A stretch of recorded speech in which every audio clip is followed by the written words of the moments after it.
അങ്ങനെ ഇരിക്കെ ആ മതത്തിൽ നിന്ന് ഒരാൾ പുറത്തു പോയാൽ ഉം, അയാളെ കൊന്നു കളയണമെന്ന് മതത്തിൽ നിയമമുണ്ട്. ഉം, നമ്മുടെ നാട്ടിൽ 17 വയസ്സ് 16 വയസ്സുള്ള ആൺകുട്ടികളും പെൺകുട്ടികളും പോകുന്ന മദ്രസ പാഠപുസ്തകത്തിൽ അത് അച്ചടിച്ച് ഉം, കേരളത്തിൽ പഠിപ്പിക്കുന്നുണ്ട്. ഉം, നിങ്ങൾ നേരത്തെ പറഞ്ഞ ജനാധിപത്യ രാജ്യത്ത് ജീവിക്കുന്ന ഉം, ഏതൊരു മനുഷ്യനും ഇഷ്ടമുള്ള മതം സ്വീകരിക്കാനും സ്വീകരിക്കാതിരിക്കാനും ഉം, മതം മാറാനും ഉപേക്ഷിക്കാനും ഉം, മതം പ്രചരിപ്പിക്കാനും വിമർശിക്കാനും സ്വാതന്ത്ര്യമുള്ള ഒരു നാട്ടിൽ ഉം.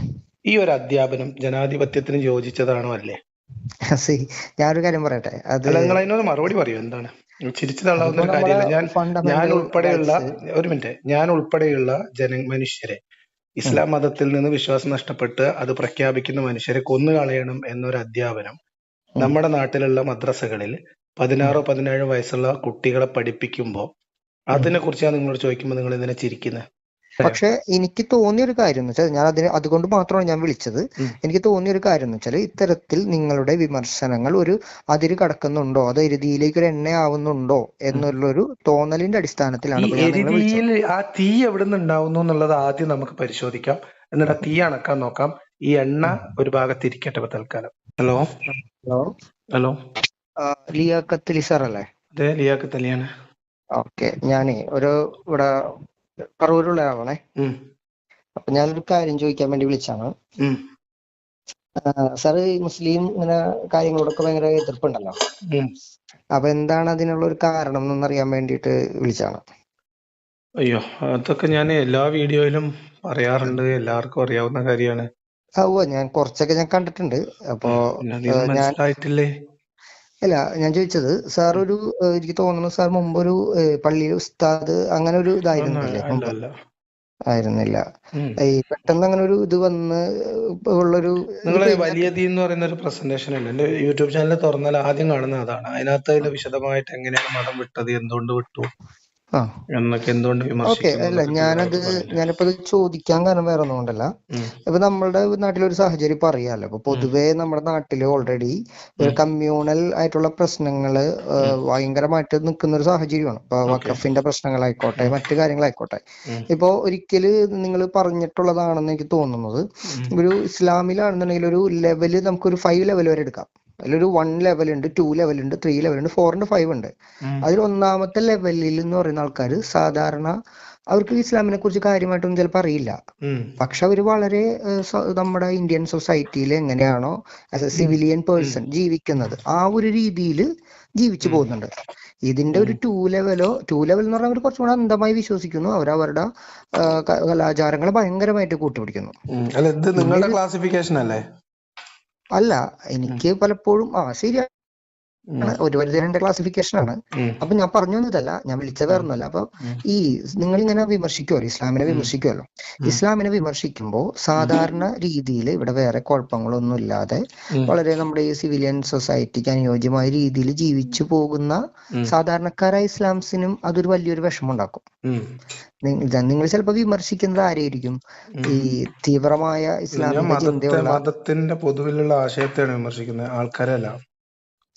അല്ല, പൊതുവിലുള്ള ആശയത്തെ വിമർശിക്കുന്ന പക്ഷം ഒരു സാധാരണക്കാരനായ ഒരു വ്യക്തി അയാള് ജീവിച്ചു പോകുമ്പോ ഇത് എന്റെ ഒരു ഇതിനെയാണല്ലോ വിമർശിക്കുന്നത്, ഇതെന്താണ് ഇങ്ങനെയാന്നൊരു തോന്നൽ വരികയും അവര് പക്ഷെ അതിന്റെ വക്കത്ത് നിൽക്കുന്നവരായിരിക്കും. അല്ലാണ്ട് അവർ ഇതിന്റെ അകത്ത് ഇറങ്ങി ഈ ഇസ്ലാമിലോട്ട് ടോട്ടലി ഇറങ്ങി ചെന്ന വ്യക്തികളൊന്നും ആയിരിക്കില്ല. ഞാനിപ്പോ ഒരു ഹിന്ദു മതത്തിൽ ജനിച്ചൊരു വ്യക്തിയാണ്. എനിക്ക് ഒരുപാട് ഇസ്ലാമിക് സുഹൃത്തുക്കളുണ്ട്. അവരെന്ന് പറഞ്ഞു കഴിഞ്ഞാല് അത്യാവശ്യം ജസ്റ്റ് പ്രാർത്ഥിക്കുക അങ്ങനെയൊക്കെ ജീവിച്ചു പോകും. അല്ലാണ്ട് വേറെ ഇത് കാര്യമായിട്ട് ഭയങ്കരമായിട്ട് ഇപ്പൊ ഞങ്ങളുടെ കൂടെ ഒക്കെ ഒരു ഓണസദ്യ ഒക്കെ കഴിക്കുന്ന ആൾക്കാരാണ് അവർ, ഓണ സെലിബ്രേഷൻ ഒക്കെ വരുന്ന ആൾക്കാരാണ്. നിങ്ങളുടെ പോയിന്റ് എനിക്ക് മനസ്സിലായില്ല, ചുരുക്കി പറയാം, നിങ്ങൾ ഇങ്ങനെ വിമർശിക്കുമല്ലോ. ഇപ്പൊ ഒരു എക്സ് മുസ്ലിംസ് ആയിട്ടുള്ള ഒരുപാട് പേരുണ്ടല്ലോ, ലിയാഖത്ത് അലി സാറിനെ പോലെ മറ്റുള്ള ഒരുപാട്. അപ്പൊ നിങ്ങൾ ഉദ്ദേശിക്കുന്നത് ചിലപ്പോൾ എന്തായിരിക്കും, ഇസ്ലാമിന്റെ ആശയങ്ങളെ അടപടൽ എതിർക്കുക എന്നുള്ളതായിരിക്കും. പക്ഷെ ഇവിടെ പ്രോപ്പർ ആയിട്ട് ജീവിച്ചു പോകുന്ന ഇസ്ലാം എന്ന് പറഞ്ഞ മതം മാത്രം സ്വീകരിച്ച് കുഴപ്പമില്ലാതെ പോകുന്ന ആളുകളുണ്ടല്ലോ, അവരെയും കൂടെ ചൊടിപ്പിക്കല്ലേ നിങ്ങൾ ഇങ്ങനെ ചെയ്യുമ്പോൾ? സ്വാഭാവികമായിട്ടും ഒരു വ്യക്തി അവന്റെ മതത്തിനെ കുറിച്ച് പറയുമ്പോൾ എതിർപ്പുണ്ടാവുമല്ലോ. ആയിക്കോട്ടെ, മതത്തിൽ ഇങ്ങനെയാണ്, മോശമാണ്. പറയാനുള്ള സ്വാതന്ത്ര്യമില്ലേ ഒരാൾക്ക് ജനാധിപത്യ രാജ്യത്ത്? ഉണ്ട്, ഇപ്പൊ തീർച്ചയായിട്ടും ഉണ്ട്. ഒരു പക്ഷേ ഇത് ഉദാഹരണം ഒരു ചോദിക്കട്ടെ. കടന്ന്, ഒരു അതായത് ഒരാളുടെ ഒരു കമ്മ്യൂണലായിട്ട് ഒരു മതം ഉദാഹരണം ഞാൻ പ്രചരിപ്പിക്കാനുള്ള ചോദിക്കാം. സ്വാതന്ത്ര്യമുണ്ട്, മതത്തിനെ എതിർക്കാനുള്ള സ്വാതന്ത്ര്യമുണ്ട്. മതം പക്ഷെ ഇവിടെ നിങ്ങൾ പ്രചരിപ്പിക്കാനുള്ള ചെയ്യുമ്പോൾ സ്വാതന്ത്ര്യമുള്ള പോലെ തന്നെ ആ മതത്തെ വിലയിരുത്താനുള്ള സ്വാതന്ത്ര്യം ഇല്ലേ? വിലയിരുത്തുമ്പോ ഞാൻ പറയുന്നത് കാര്യം എന്ന് വെച്ചാൽ, ഇപ്പൊ ഹിന്ദു മതത്തിൽ ഒരുപാട് പ്രശ്നങ്ങളില്ലേ, ആയിക്കോട്ടെ. ഇസ്ലാമിക്കിലുണ്ട്, ക്രിസ്ത്യാനിറ്റിയിലുണ്ട്. ഉം, അപ്പോ ഇതിപ്പോ ഇസ്ലാമിനെ നിനക്ക് ശിഖാന്തരം എതിർക്കുമ്പോ ഉം, സ്വാഭാവികമായിട്ടും അതിൽ സാധാരണ രീതിയിൽ ജീവിച്ചു പോകുന്ന ആളുകളെ ഉം. അതൊരു, നിങ്ങൾ ഈ മതം എതിർക്കാൻ ഇങ്ങനെ ചെയ്യുമ്പോൾ, ഇപ്പൊ മതം പ്രചരിപ്പിക്കുന്ന സാഹചര്യത്തിൽ ഇവിടെ ആർക്കും വലിയ പ്രശ്നങ്ങളൊന്നുമില്ല. ആ, അത് ആ. അവരുടെ മതം പ്രചരിപ്പിക്കുന്നു. പക്ഷെ മതം എതിർക്കുന്ന സമയത്ത് പ്രചരിപ്പിക്കുമ്പോ ഇല്ലാത്ത എന്ത് പ്രശ്നമാണ് മതത്തെ വിമർശിക്കുമ്പോ ഉണ്ടാവുന്നത്? അത് എനിക്ക് മനസ്സിലാവാത്തത്. അത് നമ്മളുടെ ഒരു സോഷ്യൽ സർക്കംസ്റ്റാൻസസിനെതിരെയാണല്ലോ സാർ അത്. ആ ഒരു നമ്മളിപ്പോ അല്ല, നമുക്കിപ്പോ ഈ ഇപ്പൊ പറഞ്ഞ ഞാൻ ഒരു കോൺസ്റ്റിറ്റ്യൂഷൻ. ഉദാഹരണം പറയാം. മാർക്കറ്റിൽ ഒരു പ്രൊഡക്റ്റ് ഉണ്ട്. ആ പ്രൊഡക്റ്റ് വിൽപ്പന നടത്താൻ വേണ്ടി പരസ്യം ചെയ്യുന്ന ആൾക്കാരുണ്ട്. ആ പ്രൊഡക്റ്റിന്റെ റിവ്യൂ ചെയ്യുന്നത് മാത്രം പ്രശ്നമാണെന്ന് പറഞ്ഞാൽ ലോജിക്ക് എന്താ? അങ്ങനെ പറഞ്ഞു കഴിഞ്ഞാല് റിവ്യൂ ചെയ്യുമ്പോ എന്ന് പറഞ്ഞു കഴിഞ്ഞാല്, അതിനിപ്പോ ഞാൻ വേറൊരു കാര്യം പറയാം. ഈ പ്രോഡക്റ്റിനെ ഡിപ്പെൻഡ് ചെയ്ത് ജീവിക്കുന്ന ഒരുപാട് ജീവനക്കാരുണ്ടാവും. ഒരു വലിയൊരു മാനേജ്മെന്റ് ഉണ്ട് നടത്തിക്കൊണ്ട് പോകുന്ന. നമ്മളൊരു പ്രോഡക്റ്റ് വാങ്ങിച്ചിട്ട് ആ പ്രൊഡക്റ്റിനെ നമുക്ക് ഒരു തവണ അതിനെ വിമർശിക്കാം, ഇത് ഇങ്ങനെയാണ് സംഭവം. പിന്നെ അതിന്റെ ഓരോ ഈച്ച് ആൻഡ് എവരി കാര്യങ്ങൾ അങ്ങനെയാണ് അതിനെന്താ പ്രശ്നം? എന്താ അങ്ങനെ പ്രശ്നം? ആ അങ്ങനെ പ്രൊഡക്റ്റ് ചെയ്തുകൊണ്ടിരിക്കുമ്പോ മനുഷ്യർക്ക് ഹാനികരമായ ഒരു പ്രൊഡക്റ്റ് ആണ്. മനുഷ്യന്റെ നിങ്ങൾ ഈ പറയുന്ന സ്വാഭാവിക പിന്നെ സാമൂഹ്യ ജീവിതത്തിന് വിരുദ്ധമായ പല ആശയങ്ങളും ആ പ്രൊഡക്റ്റിന്റെ ആഫ്റ്റർ എഫക്റ്റ് ആയിട്ട് വരാം. അതിന് അഡിക്ഷൻ ഉണ്ടായി കഴിഞ്ഞാൽ അതിന് വേറെ കുറെ പ്രശ്നങ്ങൾ വരാനുണ്ട്. ഇതൊക്കെ നമ്മൾ സമൂഹത്തോട് വിളിച്ചു പറയുന്നതിൽ എന്താണ് അല്ല, ഇപ്പോ പ്രശ്നം? നിങ്ങൾ വിമർശിക്കുന്ന പ്രോഡക്റ്റ് ഒരു സിഗരറ്റ് തന്നെയാണെന്ന് വിചാരിച്ചോ. സിഗരറ്റ് ഹാനികരമാണല്ലോ. അപ്പോ ഈ സിഗരറ്റിന്റെ ഒരു കാര്യം നിങ്ങൾ പറയുന്നു. സിഗരറ്റ് ഡെയിലി വലിക്കുന്നവരുണ്ട്, വല്ലപ്പോഴും വലിക്കുന്നവരുണ്ട്, once in a blue moon അങ്ങനെ വലിക്കുന്നവരുണ്ട്. അപ്പൊ അതില് ഈ once in a blue moon ആ ഒരു ലെവലിൽ നിൽക്കുന്ന ആളുകള് ഉണ്ടാവും നമ്മുടെ നാട്ടിൽ. കൂടുതൽ അവരാണെന്ന് വിചാരിച്ചോ. നിങ്ങൾ ഇത് തന്നെ ഇങ്ങനെ ഇത് വലിച്ചാലുള്ള പ്രശ്നങ്ങൾ ഇങ്ങനെ തന്നെ പറഞ്ഞുകൊണ്ടേയിരിക്കാണ്. എന്താ പ്രശ്നം? അപ്പൊ സ്വാഭാവികമായിട്ടും ഒരു സിനാരിയോ നിങ്ങൾ കംപ്ലീറ്റ് ആയില്ല. അതായത് ഈ സിഗരറ്റ്, ഞങ്ങൾ വലിക്കുന്ന സിഗരറ്റ് ഉണ്ട്, ആ സിഗരറ്റ് വലിച്ചാൽ മാത്രമേ ജീവിതം പൂർണ്ണമാവുള്ളൂ, ഈ സിഗരറ്റ് അല്ലാത്ത വേറെ സിഗരറ്റ് പോലും ഉപയോഗിക്കരുത് എന്ന് പറഞ്ഞു നടക്കുന്ന ആൾക്കാരുണ്ടെങ്കിൽ, അത് സ്ഥിരമായിട്ട് അത് തന്നെ പറഞ്ഞുകൊണ്ടിരിക്കുന്ന ആൾക്കാരുണ്ട് ഒരു ഭാഗത്ത്. അപ്പൊ ഈ സിഗരറ്റ് വലിക്കരുത്, പ്രത്യേകിച്ച് ഈ സിഗരറ്റിന് ഇന്ന പ്രശ്നങ്ങൾ ഉണ്ടെന്ന് ഞാൻ പറയുന്നതിൽ എന്താ പ്രശ്നം? അല്ല, അതില് വേറെ പ്രശ്നം ഉണ്ടായിട്ടല്ല സാർ. കാരണം എന്ന് വെച്ചാല് ഇത് ഒരുപാട് പേർക്ക് അതൊരു വിഷമുണ്ടാവും. സ്വാഭാവികല്ലേ? സാറൊന്ന് ചിന്തിച്ചു നമ്മൾ കംഫർട്ട് സോണിൽ ഇങ്ങനെ ഇരിക്കുമ്പോ നോക്കട്ടെ, ഇപ്പൊ നമ്മൾക്ക് പിന്നെ നമ്മൾ കുറെ കാലമായിട്ട് നല്ല ആരോഗ്യവാനായിട്ട് ഇരിക്കുന്നു, നമുക്കൊരു അസുഖം ഉണ്ട് എന്ന് നമുക്ക് തോന്നുന്നു, നമ്മൾ പരിശോധിച്ചിട്ട് ആ അസുഖം കൺഫേം ആക്കുന്നു, നമുക്ക് ഒരു വിഷമം ഉണ്ടാവില്ലേ? ഉണ്ടാവും. അല്ല സാറ്, ഇപ്പൊ ഞാൻ വളരെ സിമ്പിൾ ആയിട്ട് ഞാനൊരു കാര്യം ചോദിക്കാം. നമ്മളിപ്പോ നമ്മുടെ ഈ ഒരു ജനാധിപത്യ രാജ്യത്തില് വളരെ മതസൗഹാർദ്ദപരമായിട്ട് പോകുന്ന സാഹചര്യമാണ് ഇവിടെ അമിതമായിട്ട് നമ്മൾ കാണുന്നല്ലോ. അതെ, ചില പ്രശ്നങ്ങള് അതിപ്പോ ഏതൊരു ഇതിലാണെങ്കിലും ഉണ്ടാവുമല്ലോ സാർ. നമ്മളിപ്പോ കുറെ ഇങ്ങനെ അതിനെ ഒരു വിമർശിച്ചുകൊണ്ടിരിക്കുമ്പോൾ പ്രശ്നം അത് കൂടുകയാണോ കുറയുകയാണോ ഉണ്ടാവുന്നത്? അങ്ങനെ പറയാൻ പറ്റുമോ? കാരണം എന്ന് വെച്ചാല് നിങ്ങളിപ്പോ ഈ ഒരു കാര്യത്തിൽ എതിർക്കുന്ന സമയത്ത് ഇപ്പൊ നമ്മളുടെ തന്നെ പല ആളുകൾ, ഇപ്പൊ നമ്മുടെ സുഹൃത്തുക്കൾ തന്നെ, അല്ലെങ്കിൽ നമ്മുടെ സോഷ്യൽ മീഡിയയിലൊക്കെ സംഭവിക്കുന്ന കാര്യങ്ങൾ ശ്രദ്ധിച്ചിട്ട് ചെറിയൊരു മൈന്യൂട്ട് കാര്യത്തിന് പോലും അങ്ങോട്ടും ഇങ്ങോട്ടും കമ്മ്യൂണൽ ആയിട്ടുള്ള പ്രശ്നങ്ങളിലേക്കാണ് ഇപ്പൊ പലരും പോകുന്നത്. ഇപ്പൊ ഒരു സിനിമാ നടന്റെ ഒരു വിഷയം തന്നെ എടുത്തോ, അയാൾ മുസ്ലിം ആണെന്നുണ്ടെങ്കിൽ പോലും ഇപ്പൊ പ്രശ്നമാണ്. അല്ലെങ്കിൽ അയാൾ ഹിന്ദു ആണെങ്കിൽ പോലും ഇപ്പൊ എത്രയോ സെലിബ്രിറ്റീസിന്റെ പേരിൽ അവരുടെ മതവും കാര്യങ്ങളും നോക്കി ആളുകൾ സംസാരിക്കുന്നതിലേക്ക് കാര്യങ്ങൾ എത്തി. അത് മതവിമർശകർ എത്തിച്ചതാണോ അതോ മതങ്ങൾ തമ്മിലുള്ള അടിയിലെത്തിയതാണോ? ഈ മതങ്ങൾ ഇപ്പോ എനിക്ക് തോന്നിയിട്ടുള്ളത് കുറച്ച് ലോകത്ത് തന്നെ കുറച്ച് അവനവന്റെ മതം ഏറ്റവും ഗ്രേറ്റ് എന്ന് ചിന്തിക്കുന്ന ലോകത്തിലെ രണ്ട് മതങ്ങൾ ഉണ്ടെങ്കിൽ, ലോകത്തിലെ രണ്ട് മതങ്ങൾ നല്ല ഒരുപാട് എല്ലാ മതങ്ങളും ഒരു പരിധി വരെ അങ്ങനെ ഇരിക്കാം, പക്ഷെ ഒരു പരിധി വരെ അങ്ങനെ ഉണ്ടെങ്കിൽ എനിക്ക് തോന്നുന്നത് ജൂതമതവും മുസ്ലിം മതമാണെന്നാണ് എനിക്ക് തോന്നുന്നു. അവനവന്റെ മതമാണ്. ക്രിസ്ത്യാനിറ്റിക്കും ആ ഒരു ഗ്രേഡ് നമുക്ക് പറയാം. ഈ ബുദ്ധിസം അതേപോലെ തന്നെ ഈ ഹിന്ദുയിസത്തിലൊന്നും അത് അധികം കാണുന്നില്ല. പിന്നെ കുറച്ച് വട്ട് മാത്രമേ സ്വഭാവം ഉണ്ടായി വരുന്നുണ്ട്. ഹിന്ദുയിസത്തിൽ കുറച്ച് വട്ടുണ്ട്, കുറച്ച് ഈ ഇതിനുമായി ബന്ധപ്പെട്ട അന്ധവിശ്വാസം എന്നല്ല, വളരെ സിസ്റ്റമാറ്റിക് ആയിട്ടുള്ള ഒരു ഓർഗനൈസ്ഡ് റിലീജിയൻ ഇവിടെ ഉണ്ടാക്കി വരാനുള്ള ശ്രമം നടക്കുന്നുണ്ട്. ഇതിൽ മതവിമർശകരുടെ റോൾ എന്താണ്? ഇതില് മതവിമർശകരുടെ ഒരു പ്രശ്നം എന്ന് വെച്ചാല്, മതവിമർശകര് ഈ കലക്കവെള്ളത്തിൽ മീൻ പിടിക്കാന്ന് പറയൂലേ, ഉം. അത്തരത്തിലൊരു സാഹചര്യമാണ് ഇവിടെ ക്രിയേറ്റ് ചെയ്യുന്നത് എനിക്ക് തോന്നിയിട്ടുണ്ട്. ഇല്ല, കാരണം മനസ്സിലായില്ല. കലക്കവെള്ളത്തിൽ ഈ മീൻ പിടിക്കുക ഇവിടെ ഇതും ഇപ്പൊ ആയിട്ട് അങ്ങനെ ഇങ്ങനെ ഒരു മനസ്സിലായി. കമ്മ്യൂണൽ പ്രോബ്ലംസ് ഇപ്പൊ നമ്മുടെ വ്യൂസ് തന്നെ നോക്കുക. ഉം. ഇപ്പൊ നിങ്ങളെ വിമർശിക്കുന്നതിൽ ഏറ്റവും കൂടുതൽ ഇത് വന്ന് ചിലപ്പോൾ കാണുന്ന മുസ്ലിംസ് ആയിരിക്കുള്ളൂ. ഉം. മനസ്സിലായില്ലേ? എന്നിട്ട് അവരെ കൂടുതൽ ചൊടിപ്പിക്കുക. നമ്മൾ അത് മുസ്ലിങ്ങൾ കാണാൻ കൂടുതൽ വേണ്ടിയിട്ടാണ് വിമർശിക്കുന്നത് സുഹൃത്തെ. മുസ്ലിംസ് കാണാൻ വേണ്ടിയിട്ടാണ് വിമർശിക്കുന്നത്. അതെ, അപ്പൊ മുസ്ലിങ്ങൾക്ക് കേൾക്കാൻ വേണ്ടിയിട്ടാണ് അവരത്തരത്തിലുള്ള വിമർശനം. അവരത്തരത്തിലുള്ള ഇപ്പൊ ഞാനൊരു കാര്യം പറയട്ടെ. അല്ല, ഞാൻ ചോദിക്കട്ടെ, ഇപ്പൊ ഒരു ഗ്രന്ഥത്തിൽ ഉം, ഒരു മതത്തിൽ ഒരു നിയമമുണ്ട്. ഉം, ഇപ്പൊ ഒരു ഉദാഹരണത്തിന് ഉം, ഇസ്ലാമുമായി ബന്ധപ്പെട്ട് ഞാൻ ഉൾപ്പെടെയുള്ള മനുഷ്യരെ ബാധിക്കുന്ന ഒരു നിയമം ഞാൻ പറയാം. ഉം, മതം ഒരാൾ ഉപേക്ഷിച്ചാൽ അയാളെ കൊന്നു കളയണം എന്ന് ഇസ്ലാമിൽ നിയമമുണ്ട്. ഉം, ഇസ്ലാമിന്റെ അവകാശവാദം അനുസരിച്ച് ഇസ്ലാം എന്ന് പറയുന്ന മതം സമ്പൂർണ്ണമാണ്, ഉം, അത് പൂർത്തീകരിക്കപ്പെട്ടു ഉം, എന്ന് മാത്രമല്ല, അത് മാത്രമാണ് ലോകത്തിലേക്ക് ദൈവത്തിന്റെ അടുത്ത് സ്വീകാര്യമായ ഏക മതം. ഉം, ആ മതമല്ലാത്തതെല്ലാം സത്യനിഷേധമാണ്, ഉം, തിന്മയാണ്. ഉം, അങ്ങനെ ഇരിക്കെ ആ മതത്തിൽ നിന്ന് ഒരാൾ പുറത്തു പോയാൽ ഉം, അയാളെ കൊന്നു കളയണമെന്ന് മതത്തിൽ നിയമമുണ്ട്. ഉം, നമ്മുടെ നാട്ടിൽ 17 വയസ്സ് 16 വയസ്സുള്ള ആൺകുട്ടികളും പെൺകുട്ടികളും പോകുന്ന മദ്രസ പാഠപുസ്തകത്തിൽ അത് അച്ചടിച്ച് ഉം, കേരളത്തിൽ പഠിപ്പിക്കുന്നുണ്ട്. ഉം, നിങ്ങൾ നേരത്തെ പറഞ്ഞ ജനാധിപത്യ രാജ്യത്ത് ജീവിക്കുന്ന ഉം, ഏതൊരു മനുഷ്യനും ഇഷ്ടമുള്ള മതം സ്വീകരിക്കാനും സ്വീകരിക്കാതിരിക്കാനും ഉം, മതം മാറാനും ഉപേക്ഷിക്കാനും ഉം, മതം പ്രചരിപ്പിക്കാനും വിമർശിക്കാനും സ്വാതന്ത്ര്യമുള്ള ഒരു നാട്ടിൽ ഉം. ഈ ഒരു അധ്യാപനം ജനാധിപത്യത്തിന് യോജിച്ചതാണോ അല്ലേ? See, ഞാനൊരു കാര്യം പറയട്ടെ. അത് അല്ല, നിങ്ങൾ അതിനൊരു മറുപടി പറയൂ. എന്താണ് ചിരിച്ചു തള്ളാവുന്ന അതിപ്പോ ഒരു നമ്മുടെ കാര്യമില്ല. ഞാൻ ഫണ്ടമെന്റൽ ഉൾപ്പെടെയുള്ള റൈറ്റ്സ്. ഒരു മിനിറ്റ്, ഞാൻ ഉൾപ്പെടെയുള്ള മനുഷ്യരെ ഇസ്ലാം മതത്തിൽ നിന്ന് വിശ്വാസം നഷ്ടപ്പെട്ട് അത് പ്രഖ്യാപിക്കുന്ന മനുഷ്യരെ കൊന്നുകളയണം എന്നൊരു അധ്യാപനം നമ്മുടെ നാട്ടിലുള്ള മദ്രസകളിൽ 16-17 വയസ്സുള്ള കുട്ടികളെ പഠിപ്പിക്കുമ്പോൾ അതിനെ കുറിച്ച് ഞാൻ നിങ്ങളോട് ചോദിക്കുമ്പോൾ നിങ്ങൾ എന്തിനാ ചിരിക്കുന്നത്?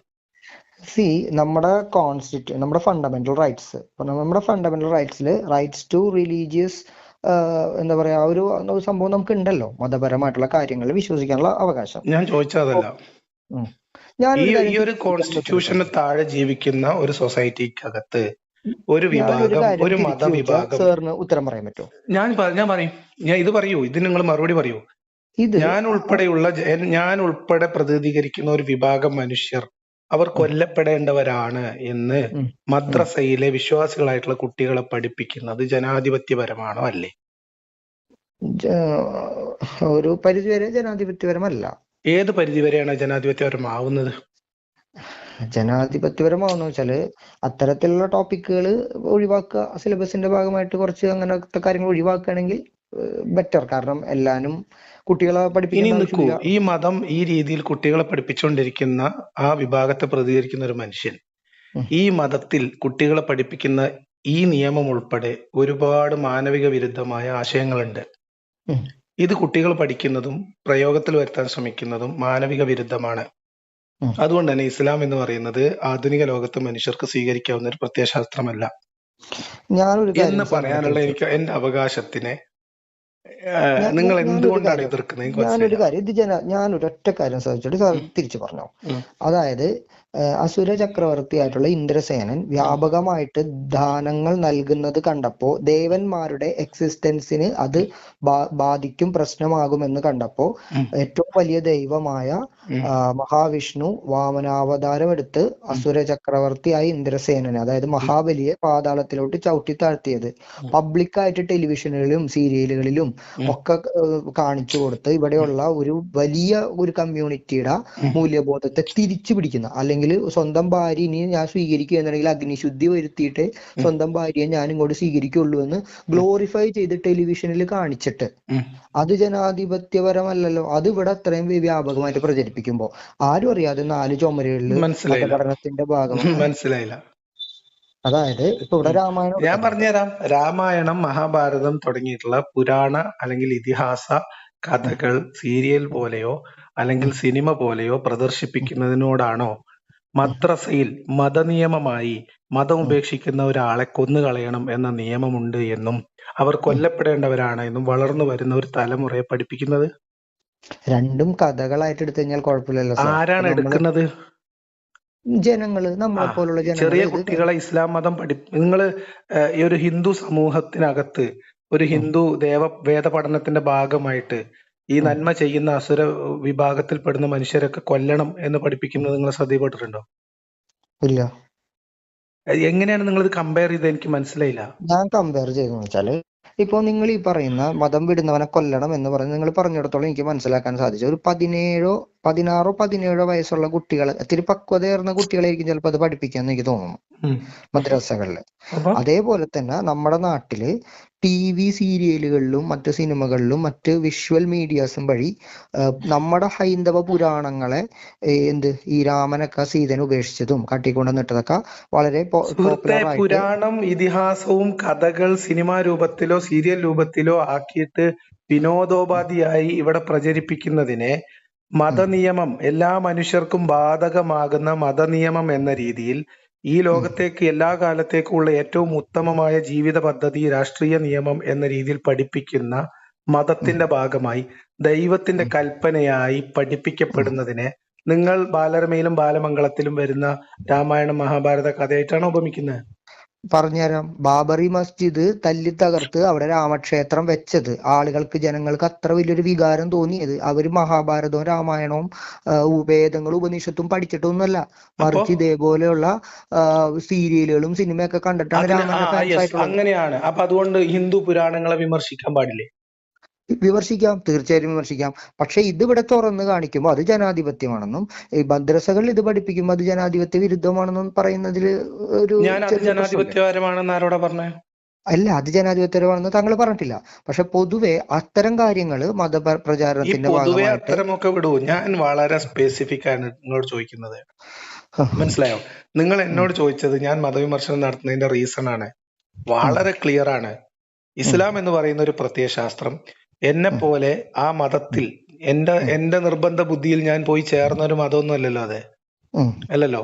എന്റെ മുകളിൽ അടിച്ചേൽപ്പിച്ച മതത്തിൽ എന്റെ ബോധ്യം വരുന്ന കാലത്ത് ഞാൻ അത് ഉപേക്ഷിക്കുമ്പോ ആ എന്നെ കൊല്ലണം എന്ന് പഠിപ്പിക്കുന്ന ഒരു മതത്തിനെ വിമർശിക്കാനുള്ള അവകാശം എനിക്കില്ലേ? അല്ല, വിമർശിക്കാനുള്ള അവകാശം നിങ്ങൾക്കുണ്ട്, ഇല്ല എന്ന് ഞാൻ പറയുന്നില്ല. പക്ഷെ വിമർശനം മാന്യമായി, അതായത് വലിയ അധികം നമ്മൾ ഹേർട്ട് ചെയ്യാത്ത രീതിയിലുള്ള വിമർശനങ്ങളാവാലോ. എന്തിനാ ഹേർട്ട് ചെയ്യുന്നത്? നിങ്ങൾ എന്നെ കൊല്ലാൻ പഠിപ്പിക്കുന്ന ഒരാളാണ് എന്ന് ഞാൻ മറ്റൊരാളോട് പറയുന്നത് നിങ്ങൾക്ക് എന്തിനാ ഹേർട്ട് ആവുന്നത്? പക്ഷെ അങ്ങനെ ആരും കൊല്ലുന്നില്ലല്ലോ സാർ, അങ്ങനെ പഠിപ്പിക്കുന്നുണ്ട്. കൊന്നിട്ടുണ്ടല്ലോ. അതിപ്പോ ഞാൻ പറയട്ടെ, ഇപ്പൊ നമ്മുടെ നാട്ടിൽ അങ്ങനെ പഠിപ്പിക്കുന്നുണ്ടോ? കേരളത്തിൽ മദ്രസകളിൽ ഇപ്പൊ പഠിപ്പിക്കുന്നുണ്ടോ? നിങ്ങൾക്ക് അറിയോ? ഞാനൊരു ഹിന്ദു മതവിശ്വാസി ആയതുകൊണ്ട് തന്നെ അപ്പൊ നിങ്ങൾ നിങ്ങളുടെ അടുത്തുള്ള ഏതെങ്കിലും ഒരു മദ്രസ അധ്യാപകനെ പോയി കണ്ടിട്ട് 12ാം ക്ലാസ്സിലെ ഫിഖ് പുസ്തകം എടുക്കാൻ പറയണം. കർമ്മശാസ്ത്ര ഗ്രന്ഥത്തിൽ ഇങ്ങനെ മനസ്സാവരിച്ച് നടക്കുന്നവരാണോ നമ്മുടെ മുസ്ലിം സുഹൃത്തെ? നമ്മളിവിടെ നിസ്കരിക്കുന്ന ആൾക്കാരെ പള്ളിയിൽ കയറാതെ അവിടെ വടം പറ്റി തടയുന്ന ആൾക്കാരാണോ ഞങ്ങളിവിടെ? ആണോ? ഞങ്ങൾ ആരെങ്കിലും നോമ്പ് നോൽക്കുമ്പോൾ നിങ്ങൾ നോമ്പ് നോൽക്കാൻ പാടില്ല എന്നും പറഞ്ഞ് അവരുടെ അണ്ണാക്കിലേക്ക് നാരങ്ങ വെള്ളം ഒഴിച്ചു കൊടുക്കുന്ന ആൾക്കാരാണോ? അല്ലല്ലോ. അല്ല, ആശയപ്രചാരണല്ലേ നടക്കുന്നേ? അതെ. ആശയത്തെ ആശയം കൊണ്ടല്ലേ എതിരിടുന്നത്. നമ്മളിവിടെ വാളെടുത്തോ പരിചയം എടുത്തോ കുന്തമെടുത്തോ? ഇല്ലല്ലോ. നമ്മൾ ആരെങ്കിലും ബോംബ് പൊട്ടിക്കാൻ പോയോ? സാർ മനസ്സിലാക്കേണ്ടത് എന്ന് വെച്ചാല് ഇപ്പൊ നമ്മുടെ നാട്ടില് ഈ ഒരു ഇതുമായി ബന്ധപ്പെട്ട് വളരെയധികം പ്രശ്നങ്ങളൊക്കെ നിലനിൽക്കുന്ന ഒരു സാഹചര്യം. ആരാണ് അതിന് ഉത്തരവാദി? തന്നെ ഞാൻ ചോദിക്കുന്നത്. മതവിമർശനം ഇതിന് കാരണമാകുന്നത് എങ്ങനെയാണ്? മുജാഹിദ് ബാലുശ്ശേരിയുടെ അമ്പലത്തിന് പിരിവ് കൊടുത്താൽ വേശ്യാലയത്തിന് പിരിവ് കൊടുക്കുന്നതിന് സമമാണ് എന്ന് പറഞ്ഞ പ്രസംഗങ്ങൾ കേട്ടിട്ടുണ്ടോ? നിങ്ങൾ മുജാഹിദ് ബാലുശ്ശേരിനെ വിളിച്ചിട്ടുണ്ടോ? ഇല്ല. നമ്പർ വേണോ? അയ്യോ, വേണ്ട. ഓണത്തിന് ഭക്ഷണം കഴിക്കാൻ വിളിച്ചാല് ഡിപ്ലോമാറ്റിക് ആയിട്ട് ഒഴിയണം, അത് ചെയ്യാൻ പാടില്ല എന്ന് പഠിപ്പിക്കുന്ന സിംസാർ ഹക്കിനെ നിങ്ങൾ വിളിച്ചിട്ടുണ്ടോ? ഇല്ല, പുള്ളി പറഞ്ഞ ഞാൻ കേട്ടിട്ടുണ്ട്. നമ്പർ സിംസാർ ഹക്കിന്റെ നമ്പർ വേണോ? അവര് ചെയ്യുന്നത് ജനാധിപത്യ രാജ്യത്ത് ചെയ്യാവുന്ന പണിയാണോ? അതാണോ മുസ്ലിങ്ങളോട് അകൽച്ചയും പിന്നെ ഒരു അനിഷ്ടവും അവിശ്വാസവും മതത്തെ കുറിച്ച് പറയാം. ഇപ്പൊ അവർക്ക് അവരുടെ മതത്തെ കുറിച്ച് അവർക്ക് പറയാനുള്ള അവകാശങ്ങളുണ്ട്. ഞങ്ങളുടെ വിശ്വാസത്തെ കുറിച്ച് പറയാൻ പാടില്ല. നിങ്ങളുടെ വിശ്വാസത്തെ കുറിച്ചും നിങ്ങൾക്ക് പറയുന്നതിൽ ഞാൻ പറയുന്നത് എന്നെ വേട്ടയാടണം എന്ന് പഠിപ്പിക്കപ്പെടുന്ന ഒരു പ്രത്യയ ശാസ്ത്രത്തെ നഖശികാന്തം എതിർക്കാനും അതിനെ വലിച്ചു കീറാനുള്ള ജനാധിപത്യ അവകാശം എനിക്കുണ്ട്. ഇപ്പൊ ഞാനൊരു കാര്യം ചോദിച്ചോട്ടെ, ഈ കഴിഞ്ഞ ദിവസം നിങ്ങളുടെ ഒരു വീഡിയോ കണ്ടു, ഒരു പയ്യനായിട്ടുള്ള ഒരു ഉസ്താദ്, പയ്യനാണെന്ന് നിങ്ങൾ പറയും, പയ്യനല്ല എന്ന് പറയുന്നു, ഒരു തിരി കണ്ടാൽ തിരി ചെറുപ്പമായതുകൊണ്ടാണ്. എന്നിട്ട് അയാള് ഒരു എന്താ പറയാ, ഒരു കസ്തൂരിമാന്റെ ഒരു കഥ പറഞ്ഞു. അപ്പൊ ആ ഒരു കസ്തൂരിമാന്റെ കഥ പറഞ്ഞത് നിങ്ങൾ ഒരു വീഡിയോ ആയിട്ട് ഇട്ടിട്ടുണ്ടായിരുന്നു. അപ്പൊ ഞാൻ ചോദിക്കുന്നത്, അങ്ങനെയൊക്കെ ഉള്ള ഒരു കാര്യങ്ങളൊക്കെ പറയുന്നു, അതിനെയൊക്കെ സത്യത്തില് വിമർശിക്കേണ്ടതായിട്ടുള്ള ആവശ്യം എന്താണുള്ളത്? വിമർശിക്കലല്ല, അതൊരു തമാശയല്ലേ? തമാശയാണ്, പക്ഷെ ആ തമാശയിൽ ഒരു വിമർശനം ഇല്ലേ? എന്താ വിമർശിക്കാൻ എന്താ സ്വാതന്ത്ര്യമില്ലേ? കുഞ്ചൻ നമ്പ്യാർ ജീവിച്ച നാടല്ലേ ഇത്? അതെ, പക്ഷെ ഇത്തരം സാഹചര്യങ്ങളിൽ, അതായത് നമ്മളിപ്പോ എന്താണ് ഈ സാഹചര്യം? എനിക്ക് മനസ്സിലായില്ല.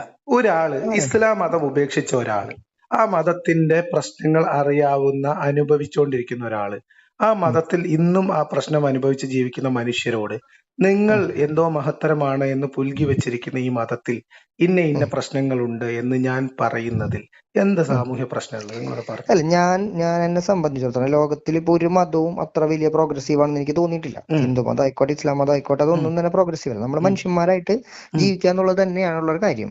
പക്ഷേ നമ്മളിപ്പോ ഇങ്ങനെ കുറെ വിമർശിക്കുന്നത് കൊണ്ട് അവർ കൂടുതൽ ആ മതത്തിനോട് അടുക്കാനും അവർ ഇതിനേക്കാൾ വ്യാപകമായ കാര്യങ്ങൾ നമ്മുടെ നാട്ടിൽ ചെയ്യാനും ഇത് ഉപകരിക്കുള്ളൂ. കാരണം നിങ്ങൾക്ക് വരുന്ന കോളിങ്ങുകളാണ് ഏറ്റവും വലിയ എക്സാമ്പിൾ. അല്ല, മനസ്സിലായി? എന്നാ അങ്ങനെയല്ല. എന്റെ ബോധ്യവും എനിക്ക് കിട്ടുന്ന ഗ്രൗണ്ടിൽ നിന്ന് കിട്ടുന്ന റിപ്പോർട്ടും അങ്ങനെയല്ല. പിന്നെ ഇത്രയധികം കോളുകൾ വരും. ഇപ്പോ സാറിനെ തന്നെ വിളിച്ച് പച്ചക്ക് തെറി വിളിക്കുന്ന കോളുകള്, നീ ധൈര്യം ഉണ്ടെങ്കിൽ ഇങ്ങോട്ട് വായോ എന്നൊക്കെ പറയുന്നത്, അത് അവരത്രത്തോളം എന്നാ ജനാധിപത്യപരമാണോ? ഇപ്പൊ ഒരു പയ്യൻ വിളിച്ചിട്ട് ഈ കഴിഞ്ഞ ദിവസം അവന്റെ കല്യാണം എടുത്തു എന്നൊക്കെ പറഞ്ഞിട്ടാണ് വിളിച്ചത്. ആദ്യം അവൻ ഭയങ്കര നിങ്ങളുടെ കയ്യിൽ കുറച്ച് കഴിഞ്ഞപ്പോ അവൻ എന്ത് ചെയ്തു? സാർ ക്ഷമിക്കണം, നോക്കൂ, ഇന്ത്യൻ സുപ്രീം കോടതി ഒരു ഉത്തരവ് പുറപ്പെടുവിക്കുന്നു. ബാബരി മസ്ജിദ് കേസിൽ ഒരു വിധി വന്നു. ഹലോ, കേൾക്കുന്നില്ലേ? കേൾക്കുന്നുണ്ട്, പറഞ്ഞു.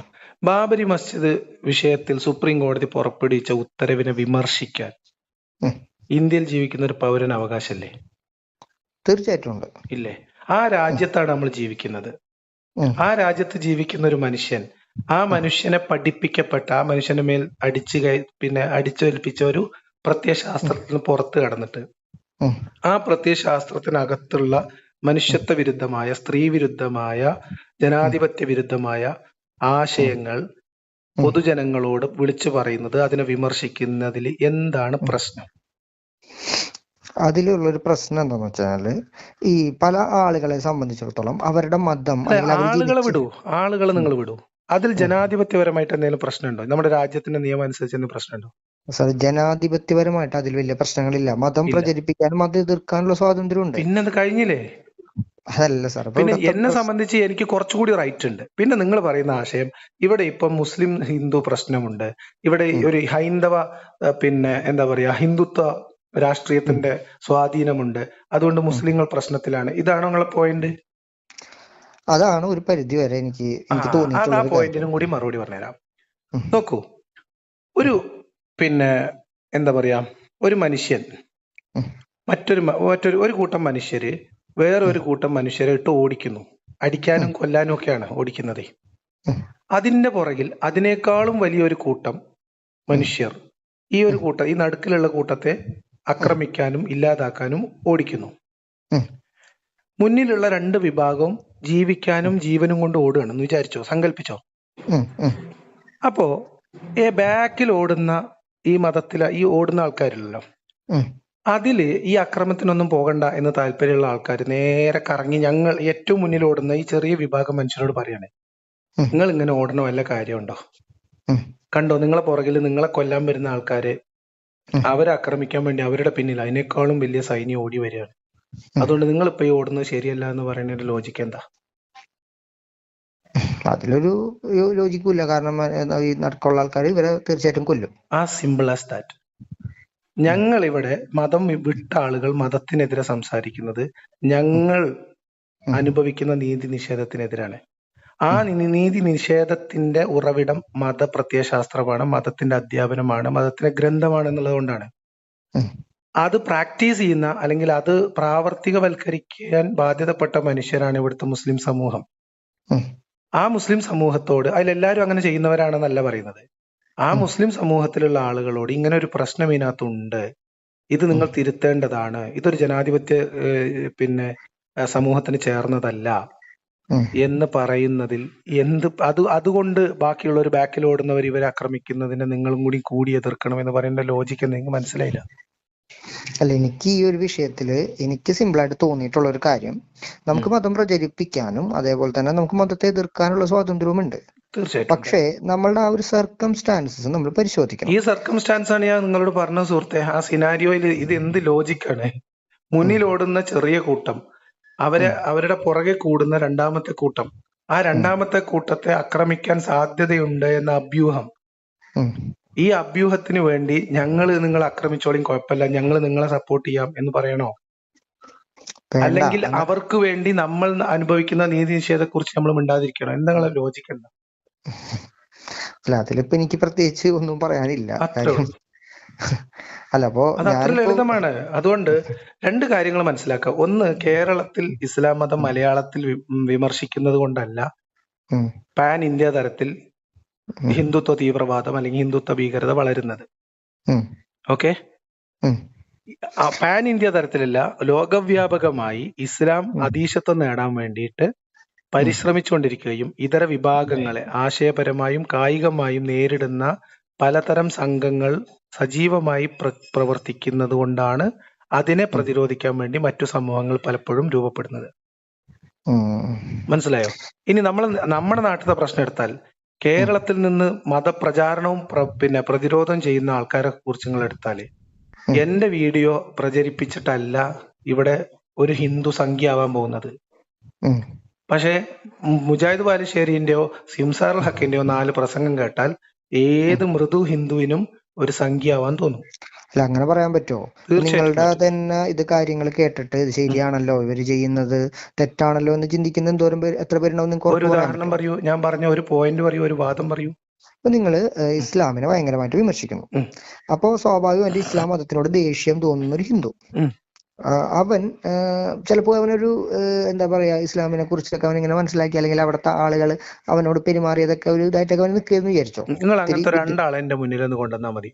അതേ സമയത്ത് എന്റെ മതവിമർശനം കേട്ടിട്ട് ഈ മുസ്ലിങ്ങളോടുള്ള ശത്രുതയല്ല വേണ്ടത്, ഈ മതം ഈ ആശയത്തിന്റെ പ്രശ്നമാണ്, മനുഷ്യരോട് ശത്രുത കാണിക്കുന്നത് ശരിയല്ല എന്ന് ബോധ്യപ്പെട്ടതിന് ശേഷം ഹിന്ദുത്വ വർഗീയത ഉപേക്ഷിച്ച ഒരു 10 പേരെ ഞങ്ങളെ മുമ്പിൽ ഹാജരാക്കാം. ഞാൻ എന്തിനാണ് നിങ്ങളുടെ മുമ്പിൽ 2 പേരെ കൊണ്ടുവരുന്നത്? നിങ്ങളുടെ കമന്റ് ബോക്സ്, അതായത് ഇപ്പോ നിങ്ങളിപ്പോൾ എക്സ് മുസ്ലിംസ് ഇങ്ങനെ കമന്റ് ബോക്സിൽ ഇപ്പൊ നിങ്ങൾക്ക് വന്ന് എഴുതിക്കൂടെ നിങ്ങൾ സംഖ്യ? ഞാൻ സംഖ്യ ആയതുകൊണ്ടല്ല, പക്ഷെ ഞാൻ ഈ പറഞ്ഞ പോലെ ഇങ്ങനെ കേൾക്കുമ്പോ, മുസ്ലിംസിനെ വിമർശിക്കുന്നതായിട്ട് കേൾക്കുമ്പോ എത്രത്തോളം ലോജിക്ക് ഇല്ലാത്ത ഒരു പരിപാടിയാണ്. ഞങ്ങളുടെ മതവിമർശനം കേട്ടിട്ട് നിങ്ങൾക്ക് മുസ്ലിങ്ങളോട് സഹാനുഭൂതി കൂടുകയാണ് ചെയ്യുന്നത്, അതോ അവരോട് ശത്രുതയാണോ വരുന്നത്? എനിക്ക് നിങ്ങളുടെ മതവിമർശനങ്ങൾ കേൾക്കുമ്പോൾ എനിക്ക് തോന്നിയിട്ടുള്ളത്, നിങ്ങൾ പറയുന്നതിൽ ഫാക്ട് ഉണ്ടാവും. അതായത് ആ മതത്തിന്റെ ആ ഒരു കിതാബിന്റെ അകത്ത ഫാക്ട് ആണല്ലോ നിങ്ങൾ ഈ പറഞ്ഞുകൊണ്ടിരിക്കുന്നത്. അത് മാത്രമല്ല, സമൂഹത്തിൽ ഇന്ന് പ്രചാരത്തിലുള്ള യാഥാർത്ഥ്യം കൂടി ചേർത്താണ് പറയുന്നത്. പക്ഷെ ഇതൊന്നും ഇല്ലാതെ വെറുതെ, അതായത് ഈ പറഞ്ഞ സംഭവത്തിന് കിതാബിന്മേൽ ടോട്ടലി ടച്ച് ചെയ്യാതെ മൃദുവായിട്ടുള്ള അതിന്റെ പുറന്തോടെന്ന് പറയുന്നത്, എവിടെയെങ്കിലും ഏതെങ്കിലും മനുഷ്യന്മാരെ ആ രീതിയിൽ ആക്ഷേപിക്കുക ആക്രമിക്കുക ചെയ്യുന്നതിന്റെ നിങ്ങൾക്ക് എന്തെങ്കിലും തെളിവ് എന്റെ അടുത്ത് കൊണ്ടുവരാൻ പറ്റുമോ? ഇല്ല. അവരൊരു വാക്ക് കൊണ്ട് പോലും പറയുമ്പോ അവരും കൂടെ ചേർന്ന് ഇതിൽ പെടുവല്ലോ. അതെന്തിന്? നമ്മൾ മുസ്ലിങ്ങളെ കുറിച്ചല്ല സുഹൃത്തെ പറയുന്നത്, കിതാബിലുള്ളതും ഇവിടെ പ്രചരിപ്പിക്കുന്ന പ്രബോധനം ചെയ്യപ്പെടുന്ന മതത്തിന്റെ അവസ്ഥയാണ് പറയുന്നത്. മുസ്ലിമിനെ ഒരു ഉദാഹരണം ചോദിക്കട്ടെ. മുർത്തദിനെ കൊല്ലണം എന്ന് മതത്തിൽ നിയമമുണ്ട്, നമ്മുടെ നാട്ടിൽ പഠിപ്പിക്കപ്പെടുന്നുണ്ട് എന്ന് എന്റെ മതവിമർശനം കേട്ടിട്ട് മുർത്തദിനെ കൊല്ലാൻ ആഗ്രഹമില്ലാത്ത, അങ്ങനെ ആലോചിക്കാത്ത ഒരു വിശ്വാസിക്ക് എന്തിനാ ദേഷ്യം വരുന്നത്? അത്തരം കാര്യങ്ങളിൽ ദേഷ്യം വരേണ്ട ആവശ്യമില്ല. പക്ഷെ അവരെയും കൂടെ ചേർത്ത് ബാക്കിയുള്ളവർ പുറമേ നിൽക്കുന്നവർ പറയുമ്പോ, ഇപ്പൊ ഞാനൊരു സംഖ്യയാണെന്ന് വിചാരിക്കാം. നിങ്ങൾ പറഞ്ഞത് എന്റെ ഒരു മതവിമർശനത്തിൽ ഒരു മുസ്ലിം സാധാരണ മനുഷ്യൻ, ഒരു ജനാധിപത്യവാദിയായിട്ടുള്ള ഒരു മുസ്ലിം, നിങ്ങൾ പറഞ്ഞ പോലെ കിതാബ് തൊടാത്ത ജീവിക്കുന്ന ഒരു മുസ്ലിമിന് പ്രകോപനം തോന്നേണ്ട ഒരു കാര്യം പറയും. പ്രകോപനം തോന്നേണ്ട ഒരു കാര്യം എന്ന് വെച്ചാൽ, ഇപ്പൊ നിങ്ങൾ ഈ കഴിഞ്ഞ തവണ ഒരു കാരണവരായിട്ടുള്ള ഒരാള് ഈ അടുത്ത് വിളിച്ചില്ലേ, അയാള് നിങ്ങളെ പുതിരെ തെറി പറയണം. അയാൾക്ക് ഈ മുസ്ലിം ഇതിനെ കുറിച്ച് നിങ്ങൾക്ക് അറിയാവുന്ന അത്രയും കൂടെ നോളജ് ഉണ്ടോ എന്ന് എനിക്ക് തോന്നണില്ല. പുള്ളി നിങ്ങൾ വിമർശിക്കുന്നത് കേട്ടിട്ട്, അയാള് നിങ്ങൾ ഏത് കാറ്റഗറിയിലാണ് പെടുത്തുന്നത്? നിങ്ങളെ ക്ലാസിഫിക്കേഷൻ അനുസരിച്ച് എന്റെ ക്ലാസിഫിക്കേഷൻ വിശ്വാസിയായിട്ടാണോ അല്ലേ? അതിന് തൊട്ട് മുകളില്, അതായത് ഒന്നും അറിയാത്ത ഒരു ഇതായിട്ടുള്ള വിശ്വാസി. എന്നാൽ ഇസ്ലാം ഭയങ്കര സംഭവം. എന്തിനാണ് ഒന്നും അറിയാത്ത ഒരാള് ഒരു കാര്യത്തിൽ ഒരു കാര്യം കേൾക്കുമ്പത്തിന് ഒന്നും അറിയാതെ പ്രതികരിക്കുന്ന ആളെ കുറിച്ച് അയാൾക്കല്ലേ പ്രശ്നം, ഞമ്മക്കല്ലല്ലോ. അല്ല, അത്തരത്തിൽ ഒരുപാട് പേര് ഇവിടെ ഉണ്ടല്ലോ സാർ. ആ ഇപ്പൊ ഞാൻ അതിന് പറയട്ടെ, ഇപ്പൊ എന്റെ വീടിന്റെ അതിനെന്താ അടുത്ത് ചെയ്യണ്ടേ? പറയൂ അതിനെന്താ ചെയ്യണ്ടേ? അതിന് ചെയ്യേണ്ട കാര്യം വെച്ചാല്, ആ നമ്മള് വിമർശിക്കുന്ന സമയത്ത് ഉം. ഒരു ന്യൂട്രൽ ആയിട്ട് നമുക്ക് വിമർശിക്കാം. പറ്റൂല അതായത് ഇപ്പോ ഈ പറ്റില്ല ഒരു പറ്റില്ല. സ്പെസിഫിക് ആ, ആയിട്ട് ശക്തമായിട്ട് തന്നെ വിമർശിക്കും. അതിലെന്താ പ്രശ്നം? എന്താ പ്രശ്നം? അതിലുള്ള പ്രശ്നം വിമർശിക്കപ്പെടും. ഇവിടെ ഞാൻ ചോദിക്കുന്നത്, കമ്മ്യൂണൽ എനിക്ക് പ്രശ്നങ്ങള് മനസ്സിലാവാത്ത കാര്യം നമ്മൾ ഒരുപാട് സമയം തന്നെ ആവർത്തിച്ചുകൊണ്ടിരിക്കുകയാണ്. ഞാൻ ചോദിക്കുന്നത്, ഇസ്ലാം ശക്തമായി ഇവിടെ, ഞാൻ ഒരു പിന്നെ ഇന്നലെ നടന്ന MM ഒക്കെ പറഞ്ഞ ഒരു പോസ്റ്ററിന്റെ പേര് ഉം, പറയാം. ഉം, എവിഡൻസ് എവിഡൻസ് എന്നാണ് ഉദ്ദേശിച്ചത്. അത് ഉം, മലയാളം ഇംഗ്ലീഷ് കൂടി. അതിന്റെ താഴെ അവരുടെ എവിഡൻസ്. ടാഗ് ലൈൻ എന്താണെന്നറിയോ? നാസ്തികതയുടെ തെരുവ് വിചാരണ എന്നാണ്. യെസ് ഈ യെസ്, ഞാൻ കണ്ടായിരുന്നു അത്. ആ ആശയത്തെ, ആ ടൈറ്റിലിന്, ആ ടാഗ് ലൈനെ കുറിച്ച് നിങ്ങളുടെ അഭിപ്രായം എന്താ? അതിനിപ്പോ അവര് ഈ പറഞ്ഞ പോലെ, ഈ എന്താ പറയാ, നിങ്ങൾ നാസ്തികതയെ അവര് വിമർശിക്കുന്നു, അല്ല വിമർശനാണോ എതിർക്കുന്നു. അത്? വിമർശനം എന്ന് ഞങ്ങള് പറഞ്ഞാൽ നാളെ ഉം. പിന്നെ ഇസ്ലാമിന്റെ തെരുവ് വിചാരണ എന്ന് പറഞ്ഞാൽ എങ്ങനെ ഉണ്ടാവും? നിങ്ങൾക്ക് ഫീൽ ചെയ്യോ? എനിക്ക് എന്നെ ആസ് എ, ഞാൻ അത് ആ കമ്മ്യൂണിറ്റി മതത്തിലെ അല്ലാത്ത ഒരാളായതുകൊണ്ട് എനിക്ക് പ്രത്യേകിച്ച് ഫീൽ ചെയ്യണമെന്നില്ല ഫീൽ ആ ഒരു ചെയ്യണമെന്നില്ല. സംഭവം. ആ വിശ്വാസികൾക്ക് അത് പ്രകോപനം ഉണ്ടാവുമോ? ഉണ്ടാവും, തീർച്ചയായിട്ടും ഈ ഉണ്ടാവും. നാസ്തികതയുടെ തെരുവ് വിചാരണ കേട്ടിട്ട് ആരെങ്കിലും പ്രകോപിതരായതോ, ആരെങ്കിലും വിളിച്ച് തെറി പറഞ്ഞതോ നിങ്ങൾക്ക് അറിയോ? ഇല്ല. അപ്പൊ ഞങ്ങൾ അങ്ങനെ ഒരു പരിപാടി നടത്തുന്നത് അവരെ പ്രകോപിപ്പിക്കും എന്ന് നിങ്ങൾ പറയുന്നതിന്റെ ലോജിക്ക് എന്താണ്? ഞാൻ പറയുന്നത് വെച്ചാൽ, ആ ഇപ്പൊ പല ആളുകളും പ്രകോപനം, അതായത് അവർ ജനാധിപത്യ സംസ്കാരം ആർജിച്ചിട്ടില്ലാത്ത ആളുകൾ ചാടി പുറപ്പെടുന്നു, ഇതല്ലേ പ്രശ്നം? അപ്പൊ പരിഹാരം എന്താണ്? ഇപ്പൊ ഞാനൊരു കാര്യം പറയട്ടെ സാർ. അല്ല, ഇത് നമ്മൾ തീർക്ക്. നമ്മൾ ഓരോ കാര്യം, ഒരു വ്യക്തത, ഒരു കാര്യത്തിലെങ്കിലും ഒരു കംപ്ലീഷൻ വേണമല്ലോ. ഞങ്ങൾ നാളെ ഇസ്ലാമിന്റെ തെരുവ് വിചാരണ എന്ന് പറഞ്ഞൊരു പോസ്റ്റർ അടിക്കുന്നു. ഇവിടെ പ്രശ്നം ഉണ്ടാവില്ല? നിങ്ങൾ പറ. ഉണ്ടാവുമല്ലോ, തീർച്ചയായിട്ടും. അവരെ അതൊരു അപ്പൊ ഇവിടെ ആർക്കാണ് ചികിത്സ വേണ്ടത്? അങ്ങനെ ചോദിച്ചാ നിങ്ങൾ അല്ല, പറയും. എന്താ നിങ്ങൾക്ക് പറയാൻ മടി? എന്താ ഒരു ഭാഗം മാത്രം നിങ്ങൾക്ക് ഒരു വലിവെന്താ? ഇങ്ങോട്ട് പറയേ, ഇല്ല, കേക്കട്ടെ. തീർച്ചയായിട്ടും ഇല്ല. അതായത് തീർച്ചയായിട്ടും അവർക്ക് നിങ്ങൾക്ക് ഇങ്ങനെ നാസ്തികത തെരുവ് വിചാരണ എന്ന് പരിപാടി നടത്താൻ അവകാശമുണ്ടെങ്കിൽ, നാസ്തികർക്കോ നിരീശ്വരവാദികൾക്കോ ഇസ്ലാം മതം ഇല്ലാത്തവർ ഉപേക്ഷിച്ചവർക്കോ ഇസ്ലാമിന്റെ തെരുവ് വിചാരണ എന്നൊരു പരിപാടി നടത്താനുള്ള അവകാശമുണ്ട്, ഇല്ലേ? ഉണ്ട്. അത് കേൾക്കുമ്പോൾ നാസ്തികർ പ്രകോപിതരായിട്ടില്ലാത്തതുപോലെ, അവരായുധമെടുത്തിട്ടില്ലാത്തതുപോലെ നിങ്ങൾ സഹിഷ്ണുതയോടുകൂടി അത് കേൾക്കണം. ആ സംസ്കാരം, ആ ജനാധിപത്യ സംസ്കാരം നിങ്ങൾ ആർജിക്കണം. വിദ്യാഭ്യാസം കൊടുക്കേണ്ടത് അവിടെയാണ്. നിങ്ങൾ വിളിച്ചത് ഇവിടെ തെറ്റായി വിളിച്ചതാണ്. നിങ്ങൾ വിളിക്കേണ്ടത് നിച്ച് ഓഫ് ട്രൂത്തിന്റെയും സമസ്തയുടെയും ഒക്കെ ഓഫീസിലാണ്. എന്തെങ്കിലും ഒരു വിമർശകൻ ആശയപരമായിട്ടൊരു വിമർശനം ഉന്നയിക്കുമ്പോൾ അവന്റെ നേരെ നാക്കും വാളും എടുത്തിറങ്ങുകയല്ല ചെയ്യേണ്ടത്. അതിനെ സംയമനത്തോടെ കേൾക്കാനും, മറുപടി ഉണ്ടെങ്കിൽ പറയാനും, ഇല്ലെങ്കിൽ അവഗണിക്കാനും നിങ്ങൾ നിങ്ങളുടെ വിശ്വാസികൾക്ക് മദ്രസയിൽ പരിശീലനം കൊടുക്കണം എന്ന് നിങ്ങൾ അവരോട് ആവശ്യപ്പെടും. 10 കൊല്ലം കൊണ്ട് പ്രശ്നം തീരും. അല്ല, ഇപ്പൊ ഇവിടുത്തെ ഒരു പ്രശ്നം എന്താ വെച്ചാല്, അല്ല, അങ്ങനെ തീരൂല. അങ്ങനെ ഒരു പരിഹാരത്തിനില്ലേ? അല്ല, അതില് ഞാൻ പറഞ്ഞു വെച്ചാല്, പതുക്കെ ഈ കരിക്കുലൊക്കെ വ്യത്യാസം വരുത്തി അതൊക്കെ ചെയ്യാവുന്ന കാര്യങ്ങളുള്ളൂ. പക്ഷെ അതിന് അപ്പൊ മാറ്റങ്ങൾ നിങ്ങൾ ഉണ്ടല്ലോ. ആദ്യം വിളിച്ചിട്ട് ചെയ്യേണ്ടത്, ഞാൻ ഒരു കാര്യം പറയാം. ഞാൻ നിങ്ങൾക്ക് മദ്രസയുടെ, സമസ്തയുടെ, 2 സമസ്തയുടെയും നേതൃത്വത്തിലുള്ള ആൾക്കാർ നമ്പർ അയച്ചു തരാം. നിങ്ങളുടെ മദ്രസകളിൽ ഇങ്ങനെ കുട്ടികളെ പഠിപ്പിക്കുന്നത് ഒരു ജനാധിപത്യ രാജ്യത്ത് ചേർന്നതാണോ എന്ന് നിങ്ങൾ ചോദിക്കൂ. എന്നിട്ട് അതിനോട് അവരുടെ റെസ്പോൺസ് നിങ്ങളൊന്ന് എന്നെ അറിയിക്കൂ. അവര് ചേർന്നതാണെന്നല്ലേ പറയുള്ളൂ. കാരണം അവര് ജനാധിപത്യ സെക്യുലറിസ്റ്റ് ഇതാണല്ലോ. സ്വാഭാവികമായിട്ട് ഒരാളെ കൊല്ലാവുന്നതാണ് എന്ന നിയമം നോക്കൂ. ഇസ്ലാമിക നിയമം അനുസരിച്ച് ഞാൻ കൊല്ലപ്പെടേണ്ടവരാണ് എന്ന് എന്റെ മക്കളെയും എന്റെ പേരക്കുട്ടികളെയും അല്ലെങ്കിൽ എന്റെ കുടുംബത്തിലെ എന്റെ ജ്യേഷ്ഠന്റെ മക്കള്, പെങ്ങന്മാരുടെ മക്കളെയൊക്കെ പഠിപ്പിക്കാൻ. മനസ്സിലായോ? അവർക്ക് ജനാധിപത്യ രാജ്യം. അപ്പൊ നിങ്ങൾ ചോദിക്കും, ഇവിടെ ആരും കൊല്ലുന്നില്ലല്ലോ. കൊല്ലാത്തത് ഈ ജനാധിപത്യ രാജ്യത്തിന്റെ നിയമം അത് അനുവദിക്കാത്തത് കൊണ്ടാണ്, അല്ലേ?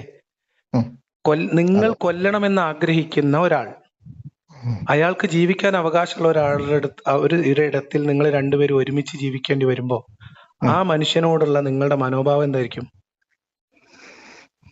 അല്ല, എങ്ങനെയൊക്കെ നിങ്ങൾ ചോദിച്ചു കഴിഞ്ഞാൽ എനിക്ക് സത്യം പറഞ്ഞ മറുപടി ഇല്ല. നിങ്ങൾക്ക് മറുപടി ഉണ്ടാവില്ല. നിങ്ങൾ ചെയ്യേണ്ടത്, നിങ്ങൾ ഈ എന്താ പറയാ, അമിതമായ സ്നേഹം. എനിക്ക് മുസ്ലിങ്ങളോട് സഹാനുഭൂതിയേ ഉള്ളൂ. ഒരു മുസ്ലിമിനോട് ശത്രുതയില്ല. പക്ഷെ ഇസ്ലാം എന്ന് പറയുന്ന പ്രത്യയശാസ്ത്രം ഒന്നാമത്തെ അപകടം വരുത്തി വെക്കുന്നത് മുസ്ലിം സമൂഹത്തിനാണ്. ഇന്ന് ലോകത്ത് ജീവിക്കുന്ന മുസ്ലിങ്ങൾക്ക് അവർ നേരിട്ടുകൊണ്ടിരിക്കുന്ന രാഷ്ട്രീയ പ്രശ്നങ്ങളിൽ ആക്രമിക്കപ്പെടുന്നതിന്റെ ഒക്കെ പിന്നിൽ ഉം. ഏറ്റവും പ്രധാനപ്പെട്ട കാരണം ഈ മതമാണ്. ഉം. മനസ്സിലായോ? ഇത് മുഴുവനും അങ്ങനെ വിശ്വസിക്കുന്നവരല്ല നമ്മുടെ നാട്ടിലുള്ളവര്. ഇപ്പൊ സുഹൃത്തെ, സമസ്തേന്റെ 100 പേര് വേണ്ട, 10 പേര് മതി. ഉം. മനസ്സിലായോ? 1000 പേരുള്ള ഒരു സൊസൈറ്റിയിൽ 10 പേര് മതി. ഉം. വേണ്ട, ഒരാള് മതി അസ്വസ്ഥത ഉണ്ടാക്കാൻ. ആ സമൂഹത്തെ മൊത്തം അപകടത്തിൽപ്പെടുത്താൻ ഒരാള് മതി. അതിപ്പോ എല്ലാ കമ്മ്യൂണിറ്റി, ഇപ്പൊ ഞാൻ പറയട്ടെ, ആ. ഇപ്പോ നമ്മളിപ്പോ എന്തിനും ഇത് ഇപ്പൊ ഈ തമിഴ്നാട്ടില് LTTനോട് അനുയോജ്യമായിട്ട് നിൽക്കുന്ന എത്രയോ പേരുണ്ടാവാം. സുഹൃത്തെ, മനസ്സിലായോ? പൊളിറ്റിക്കൽ ആയിട്ടുള്ള അത്തരം കൾട്ടുകളോടൊന്നും അല്ല നമ്മൾ ഉം. ഇസ്ലാം എന്ന് പറയുന്ന ഒരു മതത്തെ കമ്പയർ ചെയ്യേണ്ടത്. അത് നിങ്ങൾ വളരെ തെറ്റായിട്ടുള്ള അനോളജികളാണ് ചെയ്യുന്നത്. എന്തായാലും എന്നെ സംബന്ധിച്ച് മതവിമർശനത്തിന് കൃത്യമായ ഉം. ലക്ഷ്യമുണ്ട്, അതിന് ഉം. മാർഗമുണ്ട്, കാരണമുണ്ട്. ഞാൻ ജനാധിപത്യ രീതിയിലല്ലാതെ വിമർശിക്കാറില്ല. ഉം. പിന്നെ എന്റെ വിമർശനം കേൾക്കുമ്പോൾ ഒരാൾ വികാരം കൊള്ളുന്നുണ്ടെങ്കിൽ അത് അയാളുടെ പ്രശ്നമാണ്. അല്ല, വികാരമല്ല, ഞാൻ ഈ വിവേകമാണ് വേണ്ടത് രാജ്യത്തിന്റെ എന്ന് അവരെ പരിശീലിപ്പിക്കുകയാണ് വേണ്ടത്. ഞാനിപ്പോ ഈ രാജ്യത്തിന്റെ സെക്യുലറിസത്തില് ശക്തമായി വിശ്വസിക്കുന്നു. എല്ലാ തരത്തിലുള്ള ആളുകൾ ഇവിടെ ഉണ്ടാവണം എന്ന് ഞാൻ ആഗ്രഹിക്കുന്നു. അത് മറ്റൊരുത്തനും അതിലൊന്നും ഉപദ്രവമില്ലാത്ത നമുക്കും പ്രശ്നമില്ല. രീതിയിലായിരിക്കണം എന്ന് അതിലൊന്നും നമ്മൾ നമുക്ക് വിശ്വസിക്കുന്നു. പ്രശ്നമില്ല. അപ്പൊ ഞങ്ങൾ ആരെങ്കിലും സ്വാഭാവികമായിട്ടും ഇവിടെ ഞാൻ ഇസ്ലാം ചിന്തിക്കുമ്പോ ഒരു മിനിറ്റ്, ഞങ്ങൾ ആരെങ്കിലും ഇവിടെ ഇസ്ലാം നിരോധിക്കണമെന്നോ ഖുർആൻ നിരോധിക്കണമെന്നോ ആവശ്യപ്പെടുന്നവരല്ല. ഉം. മനസ്സിലായോ? പക്ഷെ എനിക്ക് തോന്നിയ ഒരു കാര്യം എന്ന് വെച്ചാൽ, ഞാൻ അതുകൊണ്ട് മാത്രമാണ് ഞാൻ വിളിച്ചത്. ഉം. എനിക്ക് തോന്നിയ ഒരു കാര്യം എന്ന് വെച്ചാൽ, ഇത്തരത്തിൽ നിങ്ങളുടെ വിമർശനങ്ങൾ ഒരു അതിര് കടക്കുന്നുണ്ടോ, അത് എരുതിയിലേക്ക് ഒരു എണ്ണയാവുന്നുണ്ടോ എന്നുള്ളൊരു തോന്നലിന്റെ ഈ അടിസ്ഥാനത്തിലാണ് ഇപ്പൊ ഞാൻ നിങ്ങളെ എരുതിയിൽ വിളിച്ചത്. ആ തീ എവിടെ നിന്ന് ഉണ്ടാവുന്നു എന്നുള്ളത് ആദ്യം നമുക്ക് പരിശോധിക്കാം. എന്നിട്ട് ആ തീ അണക്കാൻ നോക്കാം. ഈ എണ്ണ ഒരു ഭാഗത്ത് ഇരിക്കട്ടെ തൽക്കാലം. അതാണ് ആ കാര്യത്തിൽ പറയാനുള്ളത്. Anyway, thank you. ശരി.